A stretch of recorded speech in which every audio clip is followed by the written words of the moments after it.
The first siren came out of nowhere. Black SUVs turned from the busy road in front of the restaurant and rolled to a stop like a small storm. Men in neat suits poured out. People on the street slowed down. Pots in the kitchen hissed. A hush fell over the place as the back door swung open and the homeless man stood up, wiped his hands, and whispered to me, "Amara, you fed me when no one else did. I will change your life." Before I could breathe, he lifted a phone, said, "Bring the car to the back," and the men in suits hurried toward us, heads slightly bowed as if they already knew who he really was. I looked from him to the shiny cars, to the restaurant staff frozen at the door, and my heart beat so loud it felt like a drum. Who, exactly, was the man I had been feeding? The tallest guard opened the SUV and turned to me. "Miss Amara, please, come with us." Everything spun. Earlier that week, I was tying my apron when the morning sun slid across the cracked tiles behind the restaurant. Lagos was awake, Okadas buzzing, sellers calling, the smell of fried plantain and hot oil mixing with car fumes. Inside, Madame Margaret shouted orders like a band leader. "Amara, 2 plates jollof, 1 with chicken, 1 without, and smile. Customers pay more when you smile." "Yes, ma," I said, because yes, ma keeps the peace. I moved fast, making sure plates were neat, water was cold, and change was correct. My feet hurt, but I kept smiling. I always try. That's what my parents taught me. Before the accident, before the quiet house, before I learned how long the night can be when you're listening for voices that will never answer again. Be kind, even when the world is not kind to you. The words lived somewhere behind my ribs. Some days they lifted me, some days they felt heavy. By noon, the back of the restaurant steamed like a small rainforest. I stepped outside to cool off and saw him for the first time curled beside the stack of empty crates. His coat stained with mud, hair and beard tangled, eyes red from too little sleep. He held out shaky hands. "Please," he whispered, like each word cost him. "Leftovers, anything." 2 cooks passing by laughed the way people laugh when they think they're safe and someone else is not. "See this one said. "Leftovers quoi? Go and find work, old man." I looked at the man, and my mind made a fast picture. My father's hands after long days, my mother's voice humming over a pot of soup, the way they still gave to neighbors even when we had little. My throat tightened. I went inside. "Ma?" I said, standing by the counter. "Can I get 1 plate of jollof with chicken and water? You can remove it from my salary." Madame Margaret looked up over her glasses. "From your pay? Do you know how small your pay is?" "Yes, ma." "Is it for a customer? For someone who's hungry?" She sighed, loud and long, as if kindness must be counted like change. Then she turned to the tray line. "Give her 1 plate, small portion, and 1 bottle of water." I took the plate and the water outside. The man lifted his head. For a moment, his eyes were not old, they were surprised. He tried to stand too fast and stumbled. I knelt so he didn't have to reach so far. "Here," I said softly, "eat." No need to talk. He stared at the food as if it might run away, then at me, as if I might too. He blinked hard, took the plate with both hands, and tears slid into the grey in his beard. "Thank you," he whispered. "God bless you." "It's okay," I answered. "Eat while it's hot." He ate slowly at first, like he was remembering how to be careful with good things. Then he ate faster. When he was done, he held the bottle to his forehead as if the cool plastic was a prayer. I went back inside before anyone could make another joke. The next day, he returned. He didn't come to the front door where some people would have chased him away. He came to the back, to the small space where the air smelled like smoke and rain, and waited. I saw him when I stepped out to sweep. He raised 1 hand. Shy.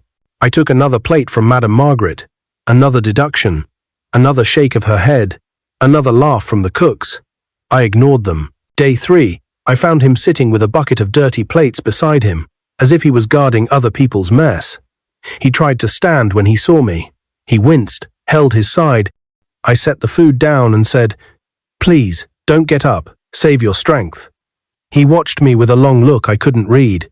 The way you look at a map when you're not sure which road is true. He ate. He smiled a little. He said nothing. On the 4th day, the sky lowered, and the heat felt like a hand pressing on the city. The lunch rush blasted through us like a flood. I carried trays, dodged elbows, refilled water, and counted change until numbers danced. My hairline was damp. My back ached. Still, when the tide of customers slowed, I slipped outside with a plate I had paid for. He was waiting. "Good afternoon," I said. "Good afternoon," he answered, his voice a little stronger. He didn't reach for the food right away. Instead, he looked at my face like he was trying to see inside the person who kept showing up for him. "Why do you do this?" he asked finally. "People walk past. They laugh. It is not easy for you either." "Why?" I looked down at the red rice and chicken, at the steam twisting up like a small cloud. "Because," I said, "hungry is hungry. Because my parents taught me to help, even when it hurts a little. Because if this was me, I would want someone to stop and see me." He nodded, slowly. "Do you go to school?" "I finished secondary school," I said. "I wanted to be a medical doctor. But," I swallowed, "my parents died in an accident. I needed to work. Dreams feel expensive now." He set the plate aside, even though he had not taken a bite. His eyes were steady. "What is your name?" "Amara, Amara," he repeated, as if he was weighing it in his hand. "Do you still want it? The dream?" "Yes," I said, my voice small but honest. "Every day." He leaned forward. "Then listen to me. Eat first, and then tell me your dream in full. After that, I will tell you something that will change your life."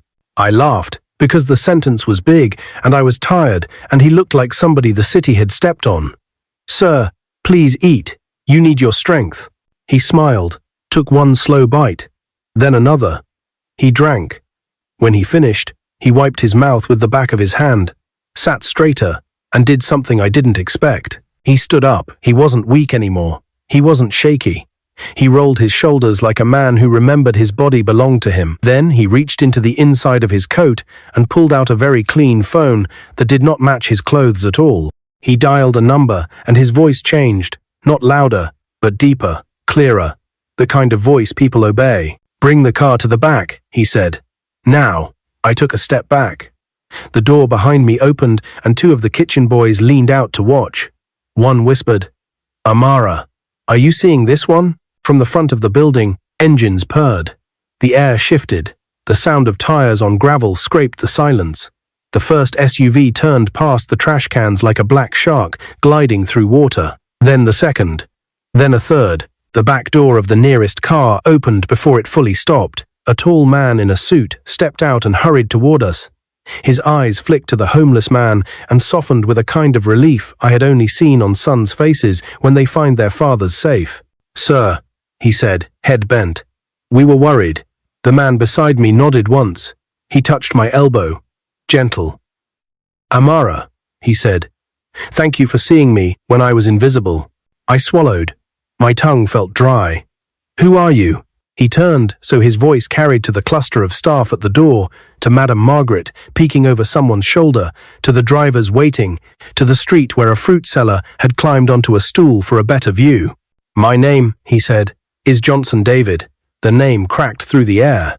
Even I knew it, the billionaire CEO, whose face showed up on billboards with the words John Tech under it, the man people talked about like a city legend. Johnson looked almost shy, almost proud, and very sure. "I have seen enough this week," he said, eyes on me. "Now everyone else will see you." He lifted his hand. Another guard opened the car door wider. "Please," Johnson said, "come with me." The cook's laughter vanished. Madame Margaret's mouth opened, then closed. The kitchen went silent, except for the soft tick of cooling oil. I stared at the open door and felt my heart hammer against my ribs. Not from fear this time, but from something that felt like a door inside me opening too. "Sir, I'm just a waitress," I whispered. He smiled. "Not anymore." The tallest guard stepped forward, his palm out inviting, not forcing. "Miss Amara," he said, "we will take good care of you." I looked at the apron cords around my waist, at the cracked tiles under my shoes, at the faces pressed into the doorway, at the man who had sat on the ground and eaten from my hands, now standing straight with the whole street looking at him. I took one step toward the SUV, and someone shouted my name from inside the restaurant, voice high, urgent, almost scared. "Amara! Wait!" I froze, half turned between the life I knew and the life I could not even imagine yet. The door of the black car opened like a promise, the air suddenly full of 100 eyes, and one question: do I step in? For a moment, the back of the restaurant did not feel like a Lagos street. It felt like a stage, and everyone, cooks, waiters, passers-by, had their eyes fixed on me. The black SUV door was open, the guards waiting. Johnson David, the billionaire I thought was a hungry stranger, stood steady beside me, his hand still light on my arm. Then came the voice from behind. "Amara, wait." It was Madame Margaret. She pushed through the doorway, apron strings bouncing, her eyes wide and suspicious. She glanced at Johnson, at the convoy, at me. "Where are you going?" she demanded, her voice high-pitched, sharp. "You can't just follow strangers, Amara. You're still on duty." The cooks chuckled nervously. Customers had gathered near the front to see what was happening, and phones were already up, recording. Lagos loves a spectacle. Johnson turned his head slowly, his eyes calm but piercing. "She is not following a stranger. She is stepping into her destiny." The words cracked like thunder. Madame Margaret blinked as if slapped. I trembled, stuck between two choices: stay, safe but small, my dream folded away like paper in a drawer, or step into the unknown where the air smelled of leather seats and power, and a billionaire said he believed in me. I whispered, "Sir, I don't understand. Why me? Why this?" Johnson faced me fully now. "Because when I was invisible, you saw me. When I was rejected, you gave. When the world said I was nothing, you said I mattered. That is rare, and I do not waste rare things." The crowd murmured. Someone gasped. Someone else said, "Jesu. So it's true this is Johnson David." I felt the world shift beneath my feet. Johnson nodded toward the SUV again. "Amara, step in. I promise you, your life will never remain the same." My hand went to my apron. The cloth was damp with sweat, the symbol of everything I had known since my parents died.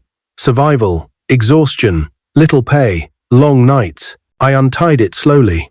The knot felt like it resisted me, like it knew once it came undone, I could not go back. I dropped the apron on the step.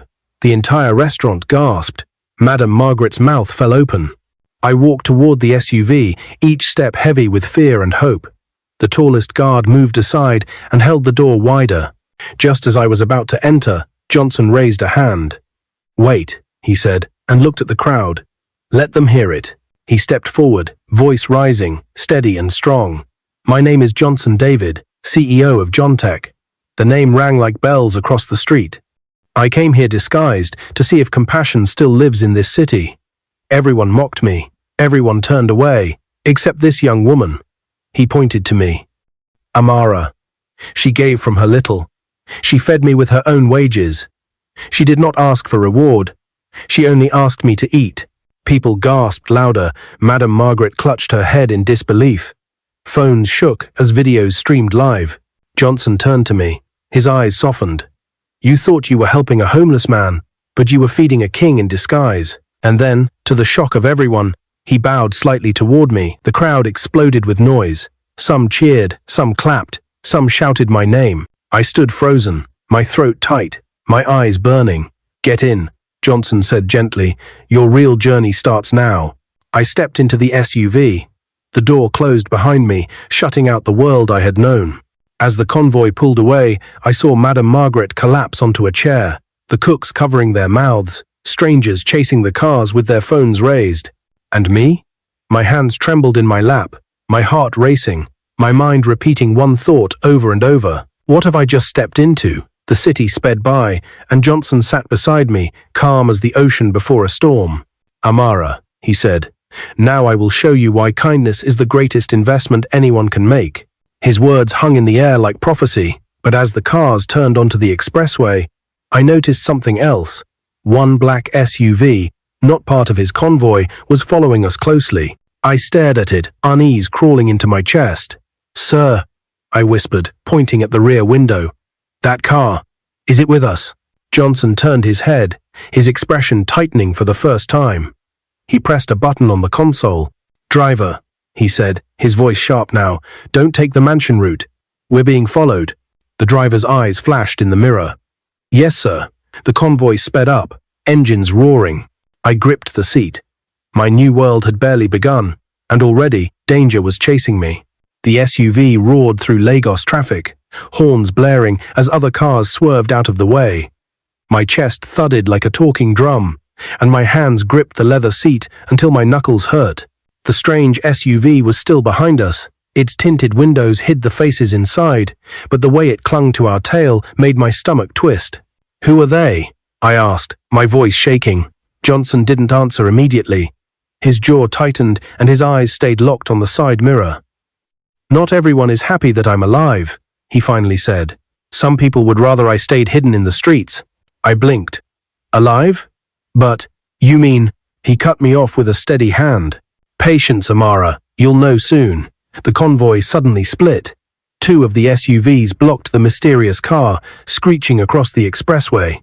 Tires squealed, horns wailed, and Lagos commuters screamed in panic. Our vehicle darted down a side road, leaving the chaos behind. I sat frozen, trying to breathe. Johnson leaned back in his seat, as though this was routine. "You're safe now," he said softly, "at least for tonight." But his calmness only made me shiver more. After almost an hour, the car turned into a quiet, highbrow estate.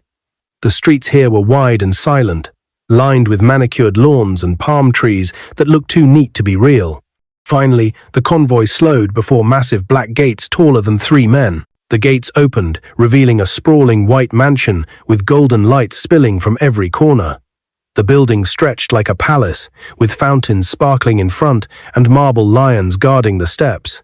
I gasped. My throat went dry. Just that morning, I had scrubbed plates at the back of a restaurant. Now, I stood before a house that looked like it belonged in a movie. "This is where you live," I whispered. Johnson's lips curved in a faint smile. "This is where we begin." The guard stepped out first, scanning the compound. Johnson came around and opened the door for me himself. My knees shook as my feet touched the polished stone of the driveway. Inside, the mansion was even more breathtaking. Chandeliers dripped like diamonds from the ceiling. Wide staircases curled like ribbons. Expensive paintings and sculptures decorated the walls. Every corner smelled of wealth. I could barely breathe. Johnson led me into a private study. The walls were lined with books, and a massive desk sat in the middle. He gestured for me to sit, but I couldn't. I felt too small for the chair, too unworthy for the room. "Sir, why me?" I whispered again. "Why did you bring me here?" He walked to the window, hands clasped behind him. The light caught the scars on his knuckles, the roughness of a man who had lived 2 lives. "Amara," he began, voice heavy. "I disappeared from the world 2 years ago. Everyone believed I was dead, but I wasn't. I chose to walk among the streets, to see who people really are when they don't know they are being watched." He turned to me now, his eyes fierce. "The people I trusted most, my board members, my business partners, betrayed me. They wanted me gone. But in the filth of the streets, I found something they had lost. Humanity. And you gave me proof of it." His words crashed into me like waves. Betrayal. Disguise. A billionaire living as a beggar. It sounded like fiction, but the conviction in his voice made it real. "I need someone pure, someone uncorrupted by greed, to help me rebuild what was stolen," he said, stepping closer. "And I believe that person is you." My breath caught, my heart screamed yes, but my head whispered fear. Before I could answer, a knock echoed on the door. One of the guards stepped in, bowing slightly. "Sir, we found this." He held up a small black device. A tracker. It was fixed under the SUV. Johnson's face darkened. "So they know I've returned." My stomach dropped. The men who wanted him gone, they would soon know about me too. The guard's eyes flicked to me briefly, uncertain. "Sir, she may not be safe here." The words pierced me. My safety? My life? Already at risk because I gave a plate of food to a hungry man. Johnson's gaze softened as he looked at me. "Amara," he said gently, "the choice is still yours. If you stay, your life will change forever, but so will your dangers. If you leave, I'll make sure you're protected. But you will walk away from the destiny waiting for you." The room grew heavy with silence. I stared at the glowing chandelier above, then at my trembling hands. I had stepped through one door. Now another loomed before me. I swallowed hard, opened my mouth to speak. And then, from outside the window, a sharp sound cracked through the night. A gunshot. The sharp sound split the air like lightning. I froze. Another gunshot followed, louder, closer. The guards sprang into action. One yanked open the study door, shouting into his radio. Another rushed to the window and ducked. "Sir, we're under attack," he barked. My knees nearly gave way. My chest heaved as the mansion, which just moments ago seemed untouchable, turned into a battlefield. Johnson didn't flinch. His voice was calm, commanding. "Lock down the compound. Move her to the panic room." Me? My heart slammed against my ribs. Panic room? Guns? Attackers? I had only given food to a homeless man. How had my life become a movie overnight? Two guards moved toward me. "Miss, this way," one urged, but my legs refused to move. I clutched the edge of the desk. "Who's shooting?" I cried. Johnson's eyes hardened. "The same people who want me erased. But they won't succeed." The lights outside flickered as heavy footsteps pounded across the mansion grounds. From the hall, I heard furniture crashing, glass shattering, and guards shouting orders. One of the guards pulled me by the arm. "Madam, please, for your safety." Suddenly, the study door burst open. Another guard stumbled in, his shirt bloodied. "They've breached the front gate," he gasped, then collapsed on the floor. I screamed. My breath came in sharp bursts, tears pricking my eyes. Johnson crouched by the wounded man, his face grave. Then he stood and turned to me. "Amara, listen. I know this is frightening, but you must trust me. Everything is about to change, but for that, I need you alive." Before I could answer, a deafening explosion rattled the windows. The mansion shook, dust rained from the ceiling. "Sir, they've set off something at the gate," another guard shouted. Johnson grabbed my hand. His grip was firm, steady, as though he could pour courage straight into me. "Come." He pulled me through a hidden door behind a bookshelf. A narrow passage lit by dim lights stretched before us. My head spun every step. Felt like walking deeper into another world. We reached a steel door. A guard punched in a code, and it slid open with a hiss. Inside was a small room lined with screens, showing camera feeds of the mansion. Guns barked outside, guards fired back. Shadows darted across the lawn. I pressed both hands over my mouth, trembling. "They want your life," I whispered. "And now, they'll want mine too." Johnson placed a hand on my shoulder. His eyes softened in a way that almost broke me. "Yes, because you stood by me. But understand this, Amara." His voice dropped lower, like a vow. "If you survive this night, your life will never be ordinary again. You will walk where only kings and queens walk." The words shook me. They felt like both a blessing and a curse. Suddenly, one of the screens showed something that made Johnson's jaw tighten. A figure in a black mask slipped into the mansion, not by force, but because a guard inside let him in. Johnson's eyes narrowed. "Betrayal," he muttered. My heart thumped harder. If even his own guards could betray him, who could we trust? I turned to him, fear and tears mingling in my eyes. "Sir, why not run? Why not disappear again?" He looked at me for a long moment, then shook his head. "Because if I keep running, the people who betrayed me win. And if they win, people like you will never have a chance to rise." Outside, the gunfire grew louder. The mansion shook again. The guard in the room turned to Johnson. "Sir, we can't hold them much longer." Johnson exhaled slowly. Then he looked at me. His eyes no longer just carried gratitude. They carried expectation. "Amara," he said, "you must decide. Do you stand with me, or do you walk away forever?" The words cut through the chaos like a blade. I swallowed hard. My whole body trembled. I thought of my parents, my dream of becoming a doctor, the long nights scrubbing dishes, the mocking laughter of co-workers.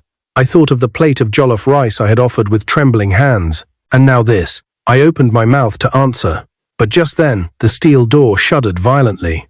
Someone was trying to break in. The steel door groaned as if the devil himself pressed against it. Sparks flew at the edges where tools ground into the metal. The air inside the panic room grew tight, choking as fear rose like smoke. I clutched my chest, my breath shallow. "They're coming in." Johnson stood tall, his face carved with unshaken resolve. "Yes, but they won't take us without a fight." The guards raised their rifles, eyes darting between the screens and the door. Boom! A blast shook the walls. Dust fell from the ceiling, the steel dented inward. "Sir," one guard shouted, We can't hold them. Johnson turned to me, his gaze deep, steady, and heavy with meaning. Amara, he said, his voice steady, though death pounded at the door. This is the moment. Do you step back into the world that mocked you, or do you step forward into a life where your courage can change everything? My throat was dry. My knees trembled, but deep inside, something fierce stirred the memory of my parents' sacrifices, my abandoned dream of becoming a doctor, the nights I worked for scraps, the morning I gave food to a stranger. I raised my chin, my voice cracked but did not break. I stand with you. Johnson's eyes softened, a flicker of pride lighting his face. He pressed something into my hand, a small card with a golden emblem. This, he whispered, is the key to my world. Even if I fall tonight, they can't destroy what I've already given you. Before I could reply, the steel door burst open. Masked men stormed in, guns raised. The guards fired back, bullets ricocheting against walls. The room exploded into chaos, shouts, smoke, gunfire. I dropped low, clutching the golden card like it was my heartbeat. One of the masked men charged at me. My scream tore out before I could stop it. Johnson stepped in front of me, his fist slamming into the man's jaw. The intruder crashed to the floor. Another raised his weapon at Johnson. Bang! A shot rang out. The attacker dropped. One of Johnson's loyal guards had saved him, but the battle was far from over. More men pushed into the room, their shouts drowning the air. Johnson grabbed my arm, dragging me toward another hidden exit at the far end of the panic room. "Run!" he barked. "I won't leave you," I cried. "You must," he said, voice low but burning. "The future depends on it." He shoved me toward the passage. I stumbled, clutching the golden card, my eyes flooding with tears. Behind me, the firefight raged, the mansion trembling under war. The passage spat me out into the mansion's garden. Night air slammed against my face, thick with smoke and the stench of gunpowder. I collapsed against the fountain, gasping, my body trembling like a leaf. From inside, the sounds of battle roared then, suddenly, silence. My heart stopped. Silence was worse than bullets. Silence meant only one thing. I stood, staggering back toward the mansion. Flames licked at the windows. The compound lights flickered, then went out. "Johnson!" I screamed.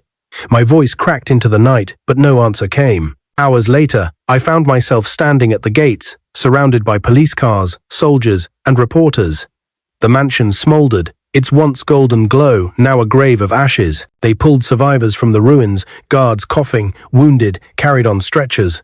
But Johnson David, the man who had changed my world with a plate of jollof rice and a promise, was nowhere to be found. Some whispered he had been killed.